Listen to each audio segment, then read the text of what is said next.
Former gang leaders, what made you realize it wasn't the life for you? I was 18 when I met Mary Soul. During that time, I was a gang leader with the Latin Kings. Mary Soul was a church girl.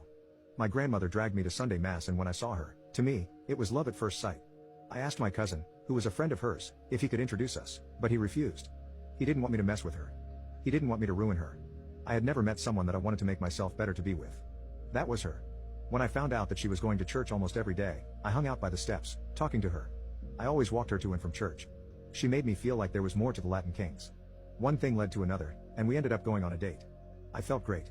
For a year, I pushed myself away from the gang life, got my GED, became a regular churchgoer, and was thinking about the future when I got unintentionally pulled back in. I was at a store and ran into someone that I used to have problems with. They were running their mouths and I tried to ignore it, I swear I did. I just let them talk and I walked away, but then I got stabbed in the shoulder blade. The pain hadn't hit yet, and I lost my mind. I beat the hell out of them. I got arrested, and suddenly, it was like the crap I did to make my life better vanished. Mary Soul was pissed at me, my grandmother kept bringing up my past mistakes, and my cousin was telling me that he knew that I wasn't going to change. My public defender saw me trying to better myself and by the grace of God, got me off after a month in lockup. Despite being angry with me, Mary Soul did visit me almost daily. A month after I got out, I found out I was going to be a father and I didn't want my kid to have a dad that was dead or in jail. We eloped, I went to a trade school to become a mechanic, and I busted my butt for my future family. When Luna was born, it was almost the worst day of my life. Mary Soul wouldn't stop bleeding. She went into shock and they had to give her a double hysterectomy. She was in the hospital for months and Luna became my world. I wanted her life to be the best. I wanted to give her the world.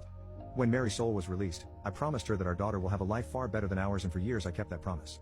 I saved enough money to move us to the suburbs, became homeowners. I was a Girl Scout leader, if you could believe that. I made sure Luna went to private school, made sure she knew how to defend herself, and always made sure I was the perfect husband. I didn't know my parents. Didn't have a positive male role model in my life, so I didn't know what a healthy relationship looked like. That's a lie. TV dads were my male role models and I mimicked them and the marriage they had on TV. As the years went by, I owned my own garage. My cousin became a pastor. But still, my grandmother was still a pain in my ass. My relationship with my wife was stronger than ever.